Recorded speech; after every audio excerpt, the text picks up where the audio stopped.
1-noyabrda Türk Bayram Madaniyat Uyu'nda Kırgız militsiyasının tüzülgönünün 100 yıllığı belgilendi.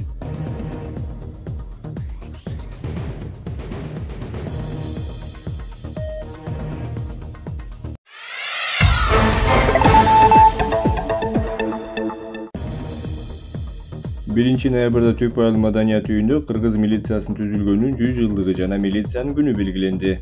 Saltanatlı iş-şarada Iskol Oblastı Türk Rayonduk İçki İşleri Bölümünün başçısı militsiya polkovnigi Tilek Kanatbekov söz söyledi. Президенттин колдоосу менен материалдык техникалык база жаңыланып, жумуш шарттары кыйла оңолгону, кызмат өтөөгө жеңилдик түзүлүп, жаңы муунун өкүлдөрү бул кесипти тандоосуна түрткү болоорун белгиледи.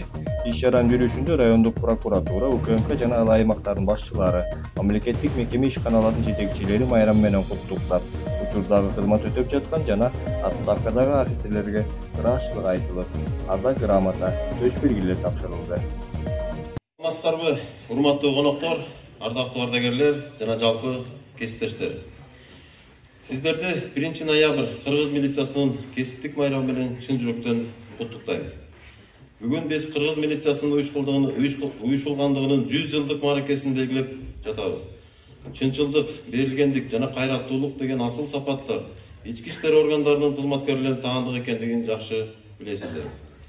Ар бир кызматкердин так ушундай бийик максаттары катарыбыздан кайраттуу жана күжүрмөн азаматтардын чыгышына түрткү болуп келет. Милиция кызматында коомдук тартипти бекем сактоо, кылмыштуулук менен келишкис аеосуз күрөш жүргүзүү милдети тапшырылган. Милиционер болуу бул чоң сыймык жана өзгөчө зор жоопкерчилик. Анткени бир кылымдан бери мамлекеттик системанын коом үчүн кызмат көрсөткөн эң керектүү, эң күчтүү, зарыл тиреги болуп келген. Кызматкерлердин сапаттуу ишмердүүлүгү өлкөбүздүн туруктуу өнүгүшү, жарандардын коопсуз жашоосунун кепилдиги болуп эсептелет. Биз баарыбыз эл үчүн таза иштеп, коомчулук алдында жүзүбүз дайыма жарык болсун. Ички иштер органдарынын кызматкерлери эл менен биримдикте жана ынтымакта биргелешип, укуктук демократиялык мамлекетти чыңдоого, коомдук туруктуулуктун сакталышына жан аябастан терибизди төгүп кызмат кыла беребиз. Жалпы коомсуздук үчүн мамлекет тарабынан бардык жардамдар камсыздалып келүүдө. Кыргыз Республикасынын президенти, куралдуу күчтөрүнүн башкы кол башчысы Садыр Жапаров Нуркожоевичтин коомдук тартипти сактоо багытындагы ишмердүүлүгүбүздү ар тараптан колдоого алып, келип чыккан маселелерди чечип берүүдө. Милиция кызматкерлеринин айлыктарынын көтөрүлүшү, материалдык, техникалык базанын чыңдоого өзгөчө көңүл бөлүнүшү бул бизге көрсөтүлгөн өзгөчө колдоо деп эсептейм. Элибиздин жыргалчылыгы, туруктуу жашоосу жана келечеги үчүн талыкпай иштеп, жарандардын эркиндигин бекем сактоого арналган багытыбызда дайыма ийгиликтер жарала беришине тилектешмин. Ушул таптар жарандарыбыздын бизден көп нерсени күтүп жатат. Себеби биздин ишибиздин эң жогорку баасы элдин бизге болгон ишенимин экендиги урматтуу кесиптештер унутпайлы. Коомубуздун милицияга болгон ишенимин арттыруу үчүн бардык мүмкүнчүлүктөрдү жумшайбыз. Биз сиздер менен бирдикте иш алып барууну улантабыз. Биз сиздер менен бирдикте эл менен милициянын биримдигин чыңдайбыз. Биз сиздер менен бирдикте ички иштер органдарынын кадыр-баркын жогорулатууга бардык аракетибизди жумшайбыз. Жарандарга сервистик кызмат көрсөтүүнүн жогорку үлгүсүнө жетишебиз.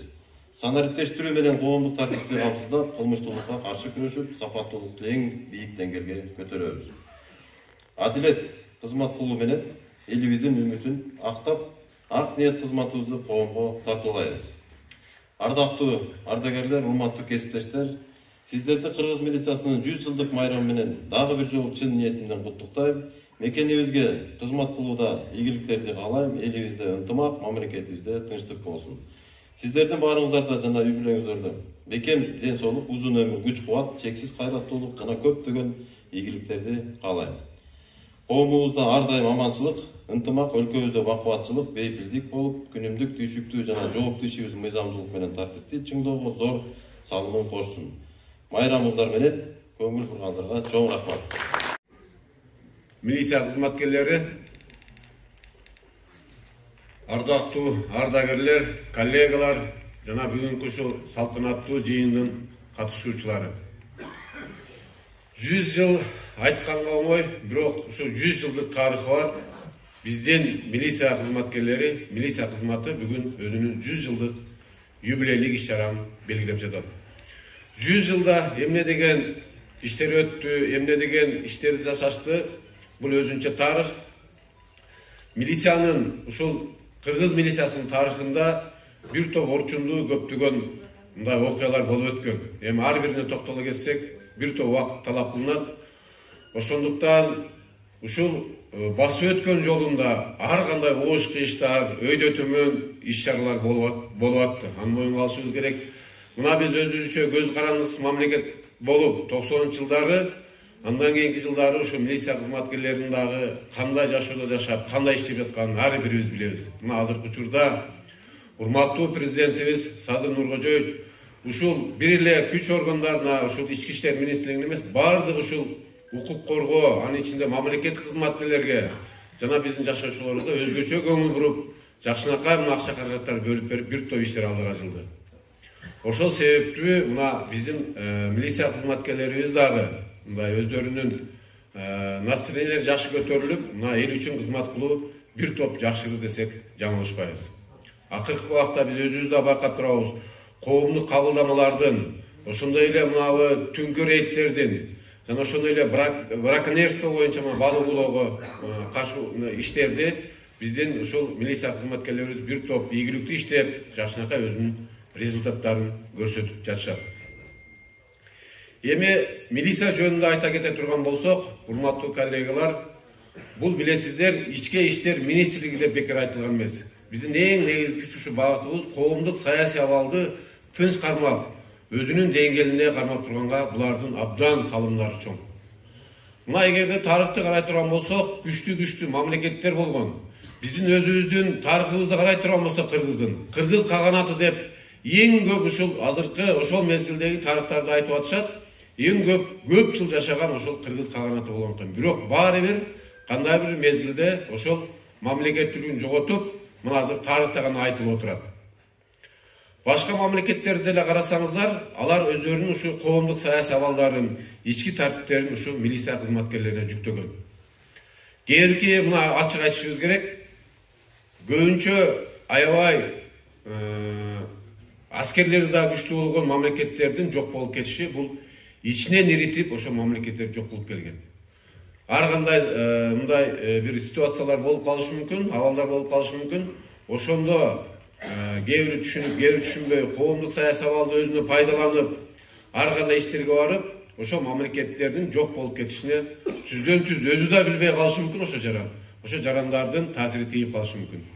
Ошондуктан туура түшүндүрүп, биздин мамлекеттин саясатын колдоп, президентибиздин саясатын колдоп, биздин мыйзамдарды колдоп, мыйзамдардын туура так иштешин колдоп, ушул милиция кызматкерлери мамлекеттүүлүк болуп сакталышына, мамлекеттин социалдык экономика абалын жогорулашына сиздердин тийгизген таасириңиздер, түздөн-түз тийгизген таасириңиздер абдан чоң. Аны ар бирибиз билебиз, сиздер да билишиңиздер керек.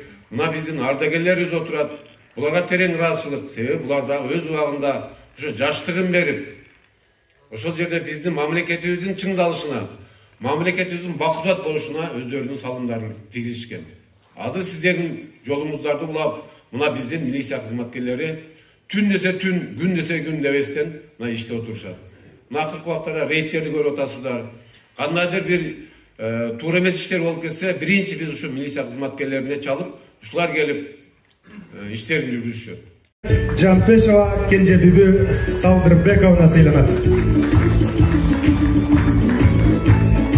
Өлкөбүздүн бүтүндүгүн коргоодогу жана коомчулуктун коопсуздугун камсыз кылуудагы адилеттүү кесипкөйлүк жана талык ошондой ардак грамота менен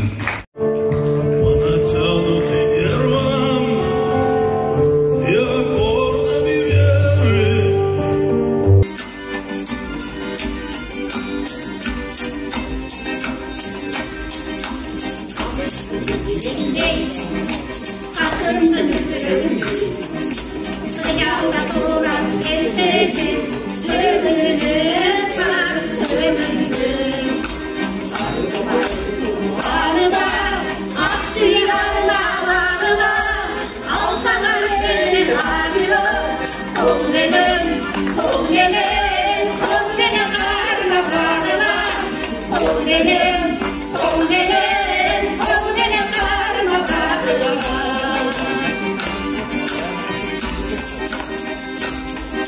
в России березы шумят. Отчего белоствольные все понимают у дорог, прислонившись по ветру стоят. И листву так печально кидают. Я пойду по дороге простору, я рад. Может, это лишь все, что я в жизни узнаю. Отчего так печальные листья летят под рубахою, душу лаская. А на сердце опять горячо, и опять без ответа. А листочек с березки упал на плечо. Он, как я, оторвался от веток. Посидим на дорожку, родная, с тобой. Ты пойми, я вернусь, не печалься, не стоит. И старуха махнет на прощание рукой. И за мною калитку закроет. Отчего так в России березы шумят?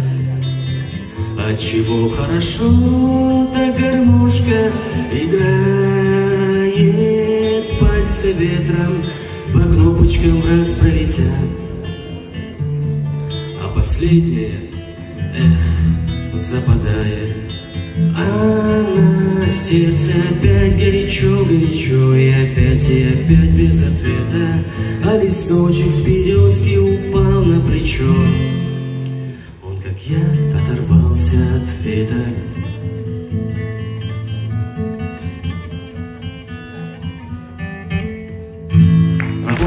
Биздин агаларыбыз баарыңыздарды 1 ноябрь милициянын кесиптик майрамы менен жана ушул кыргыз милициясына 100 жыл толушу менен билим берүү кызматкерлеринин атынан чын жүрөктөн куттуктаймын.